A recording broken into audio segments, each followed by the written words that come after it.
I'm Mark Hennick. This is So-Called Normal.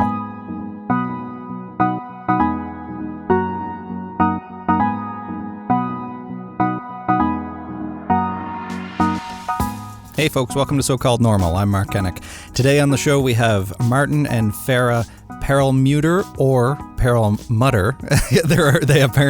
They're a husband and wife power team in the speaking world in Canada, but apparently they pronounce their own last name differently depending on who you ask. Farah is the CEO and co-founder of Speaker Spotlight, and Martin is the president and co-founder of Speaker Spotlight, a representation company, speaker representation company that represents me, but that's not why I had them on the show. I had them on the show because they just passed their 30,000th booking of speeches across Canada and around the world.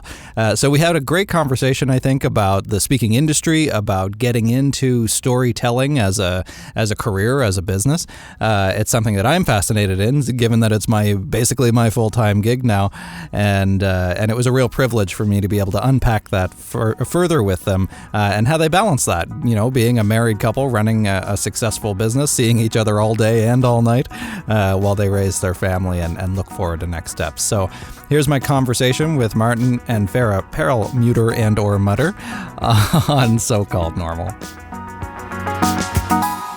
So you are what are your titles? President and CEO? Mm-hmm. Is that That's right? Yes. Okay. So Martin's president. Yes. Farah CEO of one of the three big speaking agencies in Canada. Sure. I personally think my favorite, because you also represent me, so I should probably disclose that right off the top. No bias there, but no bias at all. But I wanted to have you in on the show to talk about a number of things. I mean, you represent some of the most interesting, inspirational, powerful speakers in Canada and really around the world. I think you represent a number of international speakers as well. And you do it all while being married. That's right. Of course. And you just passed your I think I saw 30,000th booking. That's right. Yeah, it was quite a milestone. When we started, it took us 6 months to get our first 6 bookings. So I actually did the math, because when we hit 30,000, I thought, okay, if we had kept that pace, it would have taken us something like 2,500 years to get to 30,000. So we obviously amped things up a bit. But yeah, it was fun. We hit that marker and we thought it's something to celebrate, because when we started, we really had very modest goals for the business and wasn't a number that was even conceivable back then. So that first 6 months, the first 6 bookings, when was that? How long ago was that? About 24 years ago. 24 years ago. And we're still married. And happily. After all that. Yes. Yeah. So what did that look? Well, first of all, right at the beginning, where did you get the idea to represent speakers, to connect speakers with events? Mm-hmm. So I was working in an advertising agency.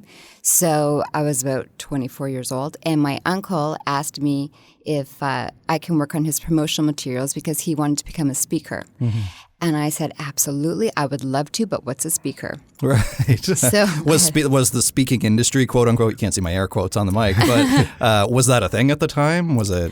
Well, if it was, I didn't know about it. Right. And I had never seen a speaker. Right. So I thought I better do some research. So while working full-time, I started to go to NSA meetings, which are National Speaker Association meetings. And in Canada, they were called CAPS, Canadian Association of Professional Speakers. Mm-hmm. So I started to go to these meetings, and that's when I really saw this whole world. Sure. So there was an industry in place. There was. At the time. It was I think a lot smaller than it is now. Mm-hmm. It was also, this is pre-Google, right? The commercial internet was just becoming a thing. So there really weren't there wasn't a lot of information readily available where nowadays, you just go on Google and you search whatever. Right. Mm-hmm. So it wasn't easy to actually find information and figure out what this industry was and who the players were. And right. So it was, it took a little bit of sleuthing to figure out exactly, what it was and do the research. Yeah. And I was practicing law at the time, and I was realizing that wasn't the career that I wanted for myself. So how long did it take you to realize that? About 15 minutes, but I stuck it out for another 6 months or so. Okay. So so it wasn't my thing. And so, we were young and naive and thought, we're 25 at the time. We thought, hey, let's start a business together. How difficult could it be? And that's the advantage of having youth and naivety, which is a nice word for stupidity on your side. And it's a good thing we didn't know. Yeah. Do you think you wouldn't have done it if you knew? Well, I think maybe we would have been a a little bit more hesitant. I mean, I have no regrets. It was the best idea ever, to quit our jobs and start our own business. But also having no idea what we were doing, we took these amazing risks. And we tried so many different ideas that no one else tried before. So we really stuck out and we got noticed quickly. And we just kept trying new things. We didn't even know that no one else was doing them because we didn't know what anyone else was doing. Right. Well, what was that first talk that you booked? Do you remember? I actually looked back at it because when we got to this milestone, I looked, and the first engagement I think we booked was a gentleman named Alan Simmons. And I think, was it like Country Style Donuts or something like that? Country Style Donuts? Yeah, it was like a franchise meeting, and that was actually the very first one. Interesting. Yeah. And I don't remember a whole lot about it. I think it went well. But we're still here. Yeah. But we had some interesting ones, early days, and learned a lot. That's, as Farah said, not knowing what we were doing, not coming from this industry was a huge advantage in a way, because there were lots of things that we tried. Some worked really well, some failed miserably, but we learned from, what wasn't working. We did more of what was working. And so we had, I think, a bit of a unconventional approach to the business. I think if we had worked in the industry for a few years and then decided to go out on our own, we would have essentially taken a model that we already knew. And so we just did things a little differently and just what made sense to us. And we did a fair bit of research before we launched in, but when we started the business, we both quit our jobs at the same time. So we essentially went from 2 incomes to 0 overnight. Wow. So it was pretty scary. It was a big sort of leap of entrepreneurial leap of faith is the way I describe it. That first 6 months trying to get those bookings, did you have a point where you thought, oh, what did we do? It was not easy. It wasn't easy. Also, we were working out of our apartment and one little room in our apartment, and we were sharing the phone. And we had no clients and we had no money or experience. I was making probably about 80 to 100 cold calls a day. Right. Which just randomly looking through the phone book. We joined a couple of organizations. Right. So there's an organization called MPI, Meeting Professionals International, and we joined that and we got their membership list. So it literally just started going through that. But we would go through the phone book. I remember calling IBM Canada and getting the main number and asking who plans their conferences and just, having silence on the other end of the phone and getting bounced around from person to person to person until finally, we started to get somewhere. And then you start to realize, okay, these are the people's sort of job titles or descriptions within an organization. So it was a lot of that. I mean, the way I would best describe it is those early days, and I think this is for a lot of people who start a business from scratch, it's kind of like banging your head against the wall 100 times a day. But after a while, it doesn't really hurt that much. And eventually it starts to feel good. In a weird way. So that was kind of like, but we were young, as we said, and we weren't that far removed from being students. So going back and living like students wasn't difficult for us. Right. We didn't, and we didn't have kids then. Didn't have a mortgage. We didn't. Yeah. We didn't have a lot of stress in those ways or demands on us. We didn't have a lot of money, but we had a lot of time, and we were extremely driven, and we were really happy. Yeah, it was fun. And it's funny because when we reflect back, when we started the business, we actually said, let's do this until it's no longer fun. Right. And when it's not fun, we'll try to do something else. And, luckily, I think after all these years, we're still having fun. It's very different now than it was in those days. And when we look back, some of the, best memories are actually the early days when we were struggling and just, trying to figure out what to do next. And there was never a moment where I thought this was a mistake. Like it was hard. And there were months where we got shut out and literally had 0 bookings, 0 revenue for the entire month. But we had a really long-term view of the business from day one.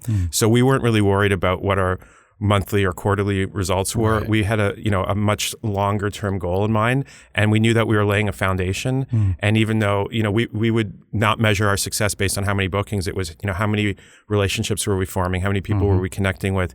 And it was really that, I think, kept us going, because sometimes you'd have these great connections and it may not turn into anything at that time, but we felt like at some point this will hopefully pan out. So I remember after TEDx Toronto in 2013, where I did my talk, and I signed with a representative, and somebody paid me to speak for the first time, and I thought, wow, this can happen? Because I was doing it for free. I was just doing it anyway. And I was like, oh, I can actually follow my passion and do something that I really love doing. So do you remember the moment or around the time where you really felt like, oh, there's something here. We can actually make this work, when things started to turn for you? Yeah, there wasn't necessarily one moment, but there was a few. There was one piece of business I'd been working on for months, and it didn't look like it was going to go anywhere. And after 3 or 4 months, the client decided to move ahead, and they booked, I think, 6 speakers for their conference, which doubled our output overnight. We went from 6 bookings in the first 6 months to all of a sudden now we have 12. Yeah. So that wasn't like a moment like, oh, we've made it, but it was like, okay, there's progress. And I learned patience, and that was, I'm not the most patient person by nature, but this business, if there's one thing it's taught me, is patience, because it takes time to build trust, and it's not easy. If it was easy, everyone would do it. So that surprises me, though, that you don't characterize yourself as patient, because I've only ever seen you as pretty even. So I am. I'm calm. Like, I think I have a calm demeanor, but just melting down on the inside. Yes, but I think it's just we wanted things to happen. Like, we were eager and enthusiastic, and we felt like, if people just give us a chance, we'll prove ourselves. Right. But, we had long-term goals, but our goals were very modest. Right. Looking back, I remember I had a small little filing cabinet next to my desk. It had 2 drawers, and I had my files in there of my clients, and my goal was to fill both drawers of clients. And I'm like, that's when I'll know I've made it. Right. And now if you go into our office, we have a whole room full of filing cabinets packed. And we have to periodically go through and purge them, because we can't give.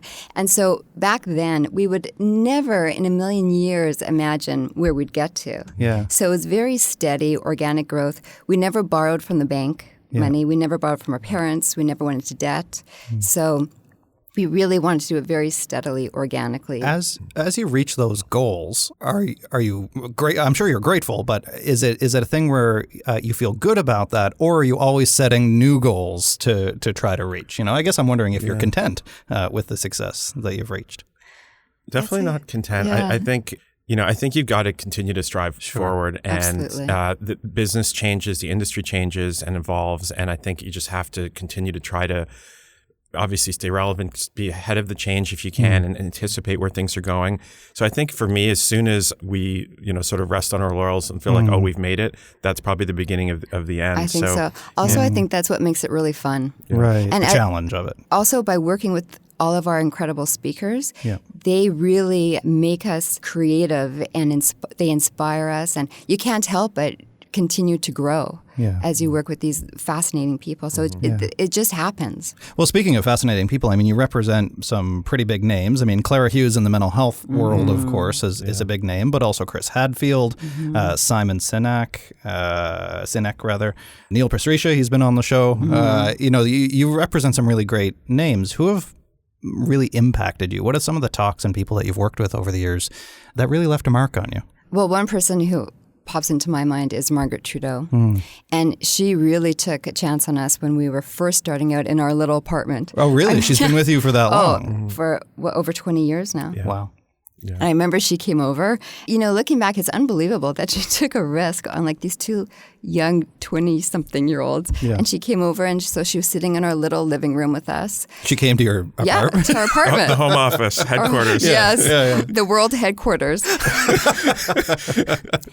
And we really didn't know much. Right. But I think she picked up on our enthusiasm and our drive. And this is before she came out with her own challenges. And now we book her to talk about bipolar and everything that she's gone through. And when we book her to speak, I watch the audience. And I see the impact that she has on so many people. And that's what really moves me. So I know that she's making such a difference because I see it. And I see... she has a huge lineup of people waiting to talk to her afterwards, and they hug her and they tell her about their own experiences, and it's so moving. I just love her. I love her. And that you've been able to make that connection, to facilitate that, to put her in front of those people at that time. Well, I guess we have a part of it. Yeah. Sure.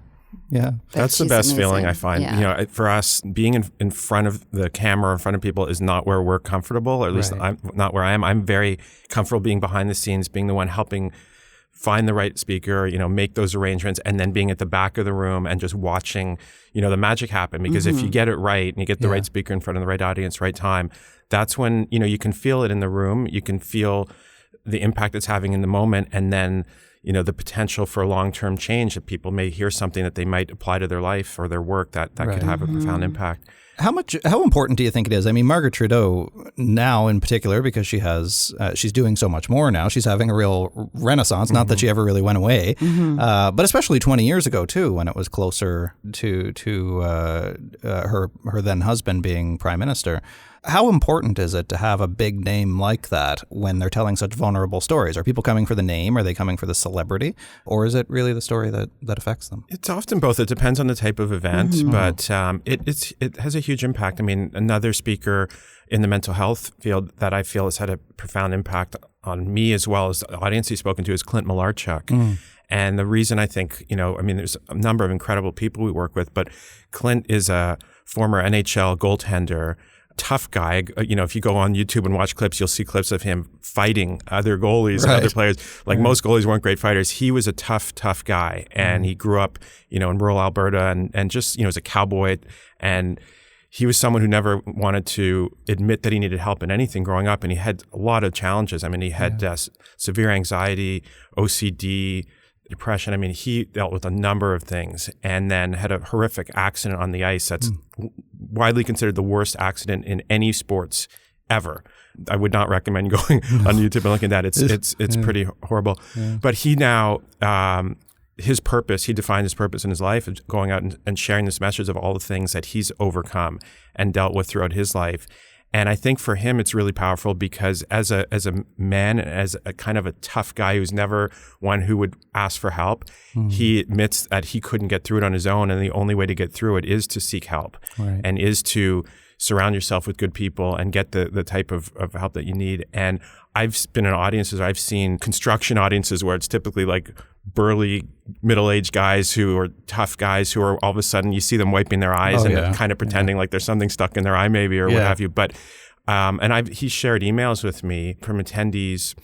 He blocks out the names, but he shares the feedback of people who say that, they've struggled with things for decades in some cases and refuse to get help. And now after seeing him are now seeking the help that they need. So that for us, similar to your purpose, I think that's why we do this. I mean, we have this opportunity to change lives, and I'm not so Pollyannish and naive to think that every speaker is going to go in front of an audience and everybody's life is going to change. But I think if in the right circumstances, it can have a profound and long-term effect. And it's affected our lives too, going back to your question. There's no question that the speakers that we've worked with over the years have changed the course of our lives. Yeah.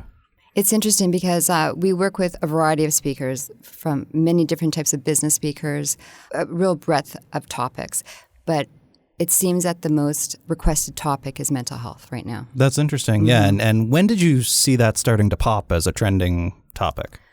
It was probably about 10 or 12 years ago, I'd say. Yeah. And when as you said, I mean, when people like Margaret and Clara Hughes and others were willing to come forward and speak about that and share their experiences and open up, I think it gave permission to a lot of people to speak more, publicly about it. So I think that's been a huge change in having people who, are associated with success and whether it's in sports or politics or business or whatever it is, be willing to open up. I think it's just an incredible thing because it just allows the conversation to take place everywhere. Yeah. You have Shane Feldman, you have Drew Dudley, who's with you now. Yeah. Both have been on the show as well.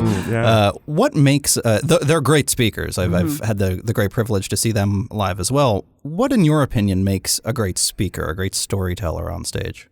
I'll jump in. Okay. We finish each other's sentences sometimes. I imagine. Yeah. So, I mean, there's a few things. I think it's something that to extend as a gift. Some people are just born with a gift to communicate, but it can also be learned. And I've seen speakers improve a lot. Connecting with an audience is obviously why you're there. And I think that, the best speakers, it's not just the ones who are the most articulate or the most passionate. I think it's the speakers who can connect their message, their story, their expertise with the audience and put the audience into their story. And I think that to me is the difference between a good speaker and a great speaker is they don't just tell a good story or have interesting information to share, but they really relate it to the audience and let the audience see themselves in the story. And then I think when they do that, that's when I think there can be a profound impact and connection. Yeah. Also, I think a talk that is well rehearsed is important, but not too polished. Right. So you see the clear beginning, middle, and an end, that there's a point to it, but that it's not scripted. Right. Yeah. I mean, I could see a speaker do the same talk 5 times, and I know exactly what's about to happen, and I know it so well, but it seems so authentic every single time. You know, it's relaxed, and it's as though he or she is saying it for the very first time. You know, that's been an interesting evolution, I think, in my own speaking, and I've had the opportunity to talk to a couple of people just about, you know, to geek out on speaking. Where I think I went through a period where I felt like an imposter almost, of needing to dig back down into really authentic, raw emotions. I mean, I talk about suicide. I talk about the darkest times in my life. And when I talk about it, I really access it. But I've done it so many times also that when I leave the stage, I can just tuck it back away again. And go on with and go have tacos for lunch and be with my family. And like, it's not that big of a deal for me anymore. That doesn't mean that it's inauthentic though when I pull it out. And I think I went through a period of time where I felt like, no, I hope I don't lose that connection. That's exactly what I mean. Yeah. How do you think people do that? How do they I've been thinking of it as a almost method acting, that you have to enter into it and slide back out again. But have you seen speakers approach that differently? How do you think they do that? Well, I actually asked Amanda Linhout. Right. So another very powerful speaker. Oh my gosh, she's phenomenal. So she was abducted in Somalia. She was a journalist, and she was held captive for, do you remember how many days? Almost a year and a half. Yeah, almost a year and a half. So she obviously suffered quite a bit in many different ways, but she talks about forgiveness and resilience. And when she speaks on stage, it is so raw, and she often gets emotional, and it is the most powerful presentation, and the audience is very affected afterwards. But it's a great presentation. Always standing ovations. And afterwards, I asked her once, I said and she often does 2 in a row or multiple days. And I said to her, how can you physically go through that all the time?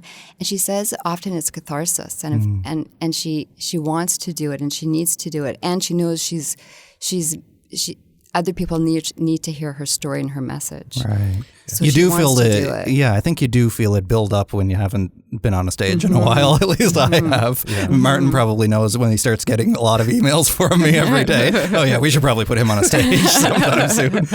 Well, I think just in general terms too, I think as the speaker, I think the key is to just continually evolve the talk and refresh it. Yeah. And, the core message may be the same. The story, if it's a story-driven talk, isn't going to change. The facts aren't going to change. But as you change as a person, as you evolve and go through your life, it may mean different things to you, and they may be different messages that you're extracting from it that may be helpful to people. And I think that's really key. Like if you take Olympic athletes, for example, there's usually after every Olympics, there's a few Olympians who become popular speakers because they won a gold medal or whatever it is. And the ones that can just only tell the story of this is how I won, this is how I trained, this was what happened the day of the race. And you can only tell that story so many times. And then you become bored of it, I think, and the audience can pick up on that. But the speakers like the Mark Tewksburys of the world, who 27 years after he won his gold medal in Barcelona are still one of the most popular speakers out there. It's because he's more than just that one race. And he told that story for many years. And then the message has evolved. He's evolved as a person, his experiences. And so it's just continually making it fresh, and if it's not fresh for the speaker, if the speaker's bored of the talk, the audience is going to be bored of the talk. You can notice right away. Yeah. What do you think are some of the other mistakes, essentially, or pitfalls that speakers sometimes fall into?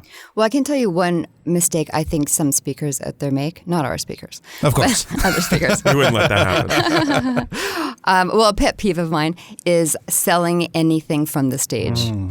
So selling a book, selling any type of materials. So I would say that's a no. Right. It feels dirty. Yeah. Not good. Yeah. I think Farah mentioned over-rehearsing. I mean, it is important to be prepared, but it's, I always say, better to get 70% of the words right and have 100% of your passion and enthusiasm for the topic come through than get 100% of the words right, but only 70% of your passion. Right. So I think some speakers are really they want to make sure they get every single word right. And then you can almost see they're in their own head and it's more of a performance, like they're an actor. And I think that it's more important that the enthusiasm comes through, and you're going to flub some words, and that's okay. In fact, it actually makes you appear more human, and people can connect with that.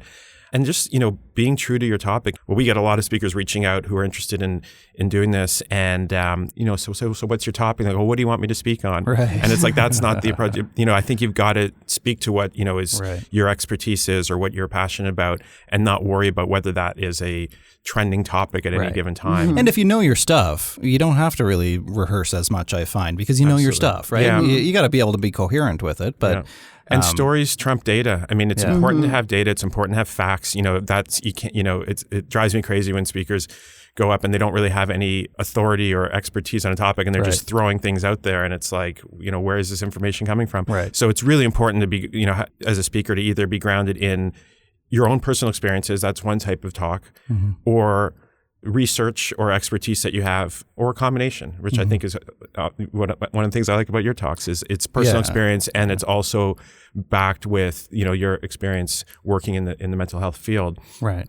I try to qualify that repeatedly, though, with a bit of usually self-deprecating humor that I'm nobody's expert. I only know my own stuff. Yeah, right? Yeah. But I think that by the way, humor, and self-deprecating humor is a huge thing. But I think that it's just important to remember that stories are what connect often with the audience. And if the talk is too data-driven or too factual, not enough narrative and stories, I think you can lose an audience. So I just think that it's really, I think great speakers are great storytellers. And I think part of it too is knowing in your core that you're doing your best, that you know your stuff, and not everybody's going to receive it the same way. I mean, Martin knows about this. I don't know if you know about this, Farah, but I did 2 events probably two or 3 years ago with it, or whatever it was. Maybe it was sooner than that, but 2 events, this exact same talk to 2 very similar audiences. One was a rave review, the standing ovation. It was they did a big spread in their magazine and all this stuff, and the other one didn't like it at all. But it was the same talk. One person who complained. Oh, well, maybe, well, regardless of that, but the reason that I raise it isn't because I still have an axe to grind. But it's that you can't always control how other people are going to receive your story. And that's the interesting thing, I think, as a speaker is, when it goes great and it's a 10 out of 10 and it's like, amazing, versus when it maybe feels like it wasn't your best performance. And the question is it the speaker? Is it the audience? Or is it some combination? It's usually a combination of the two. And, you never know. And I think as a speaker, one of the challenges too is audiences are more and more distracted. And so, people are on their phone sometimes, and doesn't mean that they're not interested. It might mean that they just got an important text from their kid or from their boss or whoever it is. So I think as a speaker, you just got to, really, again, focus on delivering the best talk you can, and knowing that, people, you can't always read an audience perfectly. Right. It could be that they're taking notes on their phone. That's right. Yeah. I think you can tell the difference from the stage when people are checked out, or if they're really, really with you. In the old days, people just pull out a newspaper. And just were they very subtly? Please. I was just going to also provide a few more things that speakers should avoid. Yes. So one thing is around visuals. So when you have a visual on the screen, don't put too many words. Also, don't use your visuals as a clutch. We see that a lot too. And then people looking at the screen a lot. And then if the AV doesn't work, which does happen, then they're like immobilized on stage. So make sure that you're ready to go without your visuals as well. Also, know how to use the stage properly. So don't stand behind a podium. Don't use notes. So all these little things speakers really have to learn how to. It really is there's an art to it. And it's amazing to see, because when someone has the gift to do it, and often, it's funny. Sometimes people go to a conference and it looks so easy, and they go, "Oh, I could do that. I could be a speaker." And usually, when you see a speaker who makes it look effortless, it means they've put a lot of work into it. It's not the first time they've been up on that stage. Exactly. Yeah. And that's where I think I landed, where I evolved from the feelings of imposter syndrome and potential risk of inauthenticity. I realized, oh no, actually, I'm just getting really comfortable at doing this, and that's okay. Yeah, absolutely. And I think you're right. Being able to get up there, and I know exactly when I'm going to say that word incorrectly, or when I'm going to make that little seemingly offhand joke that I happen to have made 100 times before. That's right. And it looks authentic. It looks authentic, and you also test it out, and sometimes things work on stage, and I think that I like like when speakers do that, when they take some risks and they try something out. Maybe it didn't work. Okay, well, you file that away and you don't do it again. That's right. But some stuff, when you take those risks, really lands well, I think. Another thing is customization for the audience. So you don't have to rewrite a new speech every time. Right. Definitely. But just to provide a little bit of content that's specific for that particular audience would really go a long way. Yeah, even just, finding anecdotes or examples from their industry, I find can be helpful. How have you seen it as, and I've tried it both ways, more interactive talks versus more the person just doing their tight one-person show. Which do you think works better, or does it depend on the audience? I think it depends on the speaker, actually. Like, there's a few speakers I can think. I think he had Mark Bowden on the show. We did, yeah. And he often interacts with the audience, and he's very interactive, even in his keynotes, even in a large room, 1,000 people, and he can still do it.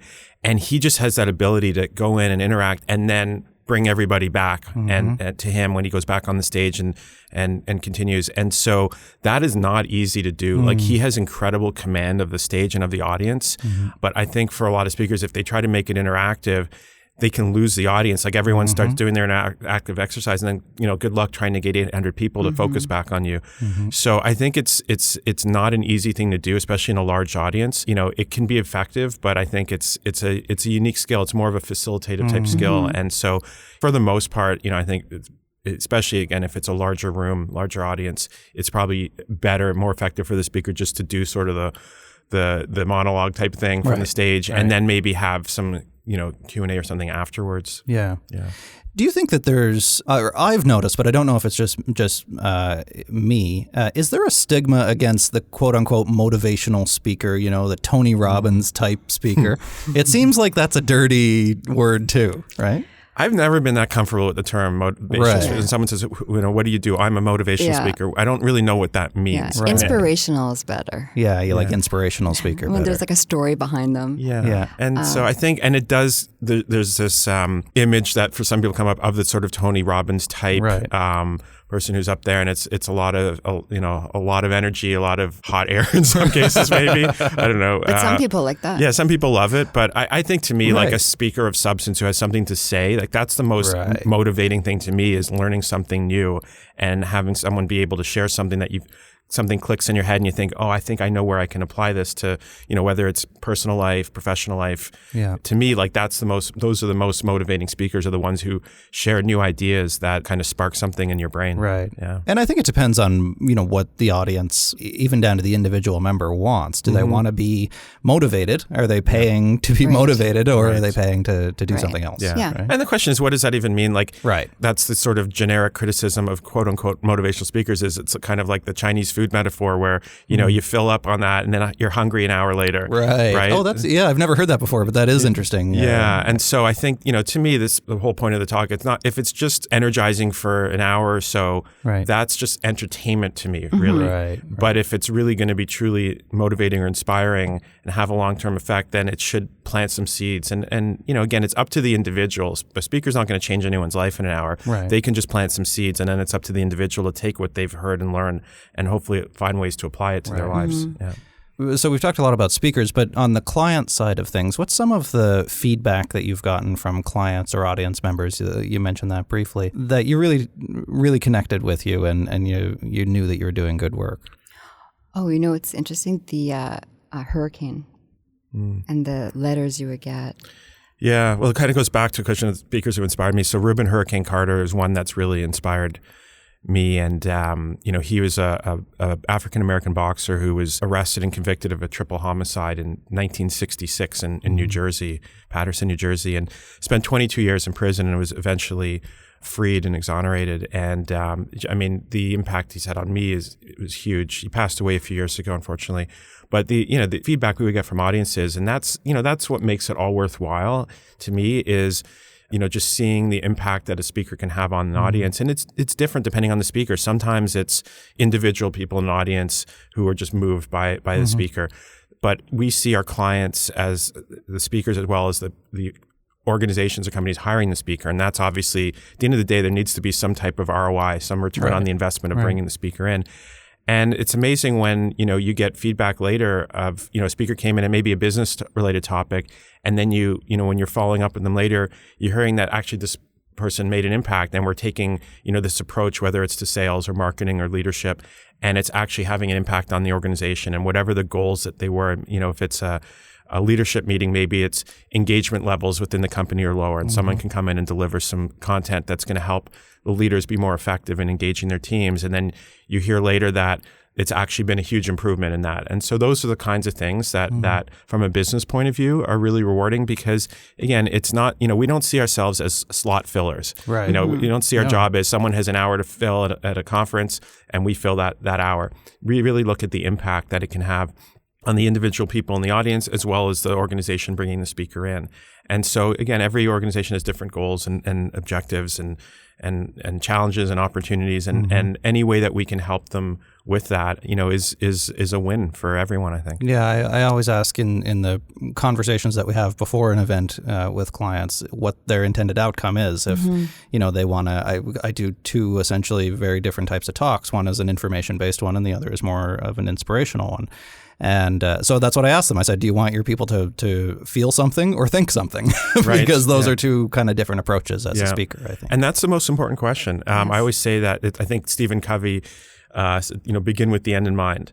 And so if a client's struggling in terms of they know they need a speaker, they're not really sure, maybe their boss has just said, go out and find me a quote unquote motivational speaker or whatever. The question I think is the most important one is that when people leave that room, leave that meeting, leave that conference, what do you want them to have heard and learned and felt? And most importantly, what do you want them to do differently as a result?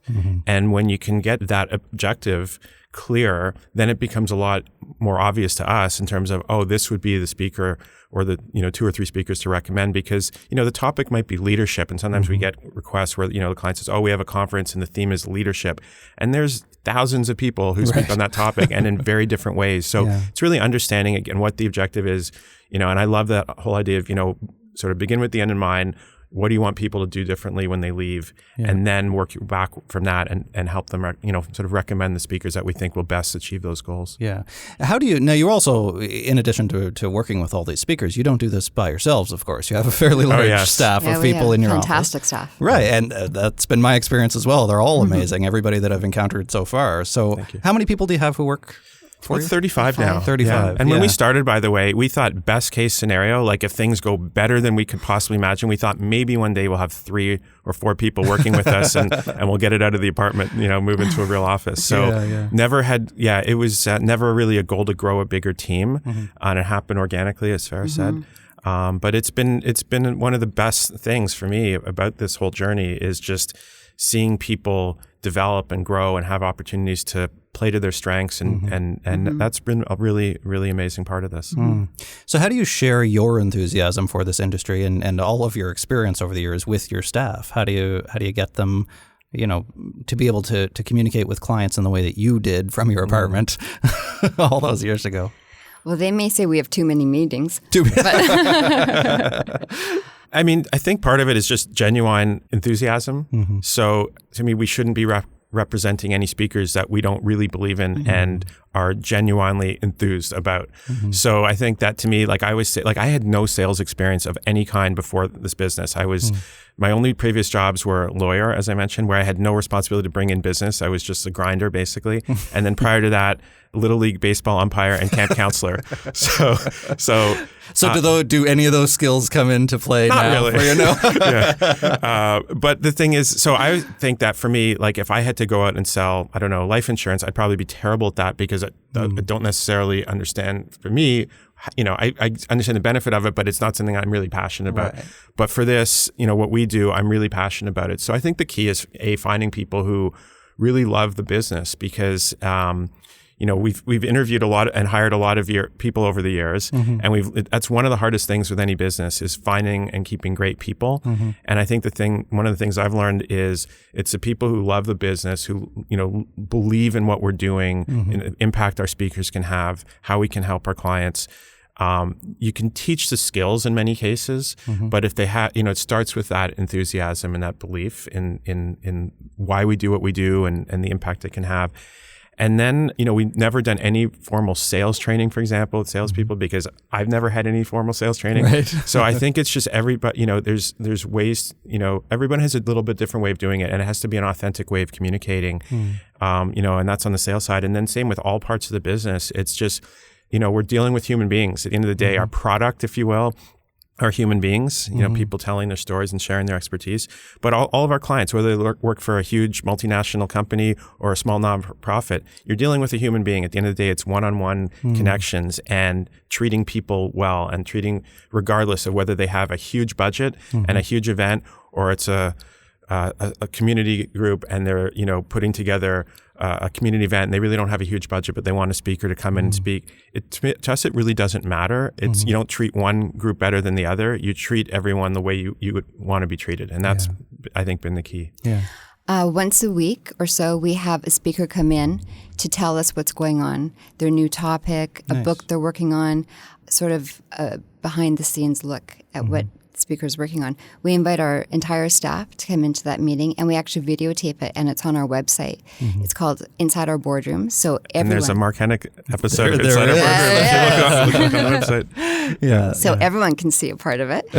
And so by having these meetings, I think everyone becomes inspired and motivated to work. Yeah. Well, they get to learn from the speaker, but also to get to know them. It's easier to sell somebody that you know. For sure. Absolutely. Otherwise, a piece of paper, a bio on a website only does so much. But when you meet the person, you really get the feel, for who they are and kind of why they do this. It helps a lot. Yeah. Yeah. And just generally, they're more excited to do their job and to have pride in what we do and knowing that they're making a huge impact out there. Yeah.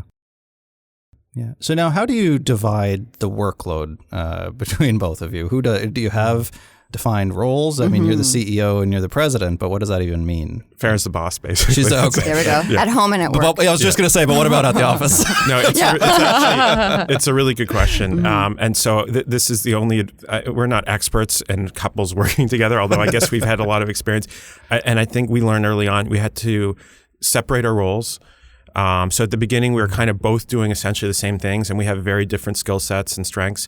So we realized that we needed to separate our roles, each focus on the things that were our strengths, the things that we enjoyed most, and have sort of a clear division of roles. So from kind of fairly early on, Farah's role was really around the marketing and that side of the business, and mine was more the sort of the sales and operations, I guess. And to this day, there's a lot of things we collaborate on, but there's, I think the key is to kind of know your roles, know your lane, stay in your lane. Right.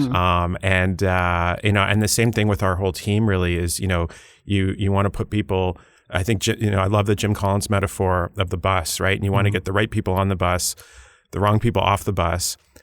And then you want to figure out what seats to put them in, where their strengths are, and then make sure the bus is going in the right direction. And so I think that really is the key, is just clear understanding of what each person's roles are. And sometimes you need to collaborate, and sometimes it's a solo effort. But that's been really key, I think. I've seen lots of people who have either just been friends or as couples who have gotten into business together, and it rarely doesn't work. But it seems like it works really well for you guys. I don't know if I could do it, to be honest. To it's say, not for everyone. Oh, we I'm going to really see you later too, aren't I? Yeah. So how do you keep home out of the office and vice versa when you're always really together? difficult. Sure. And we try not to talk about it at home, especially around our kids. Right. So we really focus on our kids when we're home. And we used to have a rule that we would not talk about work after 8. That was our rule, and not on the weekends. But it's really impossible. Yeah. Well, when our kids were young too, we told them, like, we're not going to talk about work. So they would call us out on it if we're having dinner, and all of a sudden the conversation, we start talking about something that happened. They go, "Hey, you guys aren't supposed to be doing that." Oh, good. Yeah, which was good. So, certainly before we had kids, that was when the business was in the early days. It felt like 24/7, and that was okay in some ways. I mean, we loved it. And it was exciting, and it was just a new adventure we were on. Once we had kids, the focus shifted at home to, we need to be parents, and so we actually don't talk about work that much at home. But it's not easy for couples, and it works well for us, but it's not perfect all the time for sure. And I think that, the thing I think to keep in mind is that you've got your roles at work, but you're still married. You can't be like, okay, I'm going to yell at you at work, but then everything's going to be good at home. It's like, and that's the thing with everyone, I think. Like, I think it's really difficult for anyone to go and act a certain way at work and then come home, and then be like different. I think, you play different roles in your life, but I think you have to be a consistent person. So like if our kids, for example, now have worked a little bit part-time in our office, and if they saw me, for example, at work, the way I am speaking to a client or speaking to members of our team, they wouldn't be like, who is that guy? That's not my dad. It's like, I think I'm the same person. I think they would say that. I may speak to them, my kids, a little bit different than I'd speak to a client, or But at the end of the day, it's I think there's consistency there, and I think that and the advantage I think that we had working together too was we started when we were really young and early on in our relationship and right at the beginning of our marriage. I think it might have been tougher if we had both worked for 10 or 15 years in separate jobs. And then we decided after that time, hey, let's start something together. Now we're bringing all this sort of baggage and other things from other experiences, which could benefit us because you have all these experiences, or it could be difficult. And I think for us, we kind of grew up together doing this. And so it was like our relationship, our business, everything sort of at the same time. Or it would have been hard if he had more experience in this industry than me, or vice versa. But we both didn't know anything. Just started from the ground level and figured it out as you went, it sounds like. Yeah. So you have 2 teenage kids, I think? That's right. Yes. Yeah. Wow. How's that? It's I like. I think I met your son. I don't know. That's right. You did. Yeah. I don't know if I've ever met your daughter, but So she's 19. She's in second year university, and then our son will be 17 in a few months. So we're teenage years are actually a lot better than we thought. We were like kind of terrified. They are. It's fun. I mean, the relationship as parents with your kids changes, and we're very close. Yeah, our whole family is close. Yeah, and we're lucky. Our kids still seem to be okay to hang out with us. At times we went to a movie on the weekend with our son, and he wasn't like horrified to be seen with us on a in a public place. So so we're pretty lucky. But it's we hang out with them a lot. Yeah. So and they worked in the office, so they know what you do and they have an appreciation for it. Have there been any speakers that you think that they've benefited from as well, kind of coming into contact with your work? Yeah. Well, our son specifically said he loved hearing your talk. My talk? Yes. Okay. Well, tell him I said thank you. That's very nice. One of our speakers, Peter Katz, who's a musician, would be a great guest for the podcast. Really interesting guy. He actually spoke at our son's school. Yeah. And and our son is a musician as well, plays guitar. So Peter's talks are really around just sort of staying with it. And he describes himself, I think, as a 1 or 2-time Juno Award losing artist. He's not a household name. He's not someone that everybody necessarily knows, but an incredibly talented musician, and he's doing really well. And, his message, I think, really resonated a lot with our son, just because being an artist, being creative, sticking, following your dream and sticking with it is a great message for anyone to hear. Yeah. And so they've benefited from getting to know and see some of the speakers, but we didn't really want to just like integrate them into this. So it's like it's a weird thing, because when I was growing up, like I would never see someone on television who I knew. Whereas now they'll like look on TV and they'll be like, oh, there's so-and-so. Right, and it might be someone they've seen. But I think things are so different now anyways, that with kids, it's just nothing really phases them. And but I think hopefully they've learned a little bit from they're more likely to listen to you, for example, or one of our speakers than us. So maybe we should use this as a parenting strategy. If there's a message we need them to hear, we'll just sign on a speaker. Hey, come to this talk. That's right. You're the only one in the audience. Right. Actually, our daughter and Amanda Lynn have become very close. Really? Yeah, they text each other. And nice. It's really amazing. Nice. So you've got the head office in Toronto. You just, well, not just, but opened an office in Calgary as well. Relaunched it. Relaunched the office in Calgary. Okay. Is Bigger there plans for future growth, or this is where you're settling? Not specifically in terms of geographic. We're just continuing to do what we do. I mean, it was never a plan to open an office, for example, in Calgary, and just the opportunity came up. I mean, this was actually about 12 or 13 years ago that we started with the office in Calgary. And then we have a new office there now. So that was what we were launching recently. But, if the opportunity came up, I mentioned Jim Collins. I'm a big believer in the first who, then what strategy. So rather than saying, a lot of businesses, this is a strategy, and then they'll go out and find the people to execute the strategy. And we've always found the people first, and then the strategy, sort of goes with that. So that's how the office in Calgary came about. Was Marnie? Shout out to Marnie. We had known and started working with her and opened the office in Calgary for us, and it was based on her because of her, because she's just a great person, and so that's grown there. So you never know. We'll see. No plans for world total domination yet, but maybe. Yeah, maybe we're going to be empty. We're going to be empty nesters next year. And that's where I was kind of bring this around to, is that if you're in 2 years, I guess. A year. Next year. This time next year. This time next year, you'll have the house all to yourself, theoretically. Right. So any plans for retirement, or are you just ramping up? Just what are you going to do then? We'll work more. Work more, yeah. I think... Martin is less equivocal about that. We are? Or a little more equivocal, rather. Yeah. We'll see. We'll see what that's like. It's going to be a change, for sure. But we've always tried to strike as much of a balance as we can, and tried to, every decision we made with our business, actually, we brought family into that decision. And one of the questions we'd ask ourselves is this going to make our lives more simple or more complicated? And if the answer is more complicated, we often would not do it. And, our kids have always been a big factor in terms of we thought at one point, a lot of people saying you should open an office, for example, in the US. Well, if we did that, it would mean a lot more travel back and forth. And is that something we wanted to do, especially when our kids were growing up? So, we've been pretty happy to, sort of keep things simple, and we'll continue to. But we'll see. Maybe we'll have a lot more time and energy.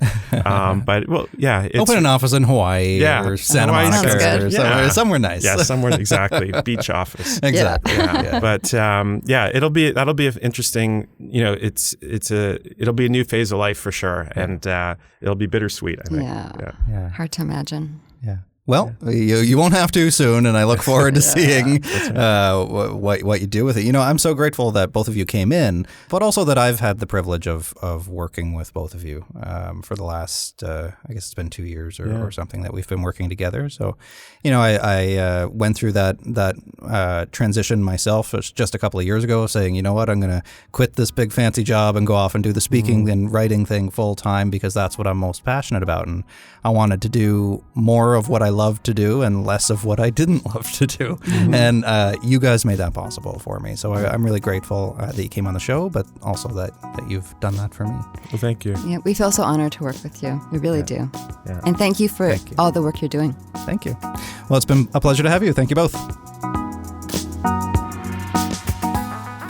Okay, that's it. That's my conversation with Martin and Farah. I hope you enjoyed it. I hope you learned a bit about what makes a great speaker, and maybe some of the things that you can avoid in the speaking world. And I think that anybody who wants to share their story, and people ask me all the time how they can open up and share their story about mental health and mental illness, even about suicide, do things like do the things that I do. And I think it really does start with knowing what you want to talk about. Farah mentioned that as well, knowing what your own story is, and then giving it some shape. I often tell people to write their story out a few times, not as a script, but just so you can get it straight in your own head, and then you can play with how you actually tell it. So it was great to have a conversation with them about all things speaking world, and I recommend you look them up at speakers.ca. If you want to book me or somebody else, I mean, we mentioned a bunch of other incredible speakers, especially in the mental health space. Margaret Trudeau, Neil Pasricha, Shane Feldman, Drew Dudley, lots of people who have been on this show as well, and lots more people who will be on this show in the future, I'm sure. So go check them out at speakers.ca and on all their social platforms as well. While you're on social, you can look me up at Mark Hennick. That's at MarkHenick on Twitter, Facebook, Instagram, LinkedIn, everywhere else. To learn more about the show, you can see when I post every single Monday on the new episodes, the new guests that we have. Or you can also subscribe on Apple Podcast, which I'd really like you to do because that supports the show. So head over to Apple Podcast, look up So-Called Normal, click the subscribe button, scroll down to the bottom, leave us a star rating, leave us some thoughts in the comments comment section. That would be great too. And share some of these episodes, all of the episodes if you want to, with your own networks too. I think that's it. You can learn more about me over at markhenick.com, markhenick.com, where you can get more updates on the show as well. Okay, that's it. I'm out of here for now. We'll talk to you next Monday on So-Called Normal.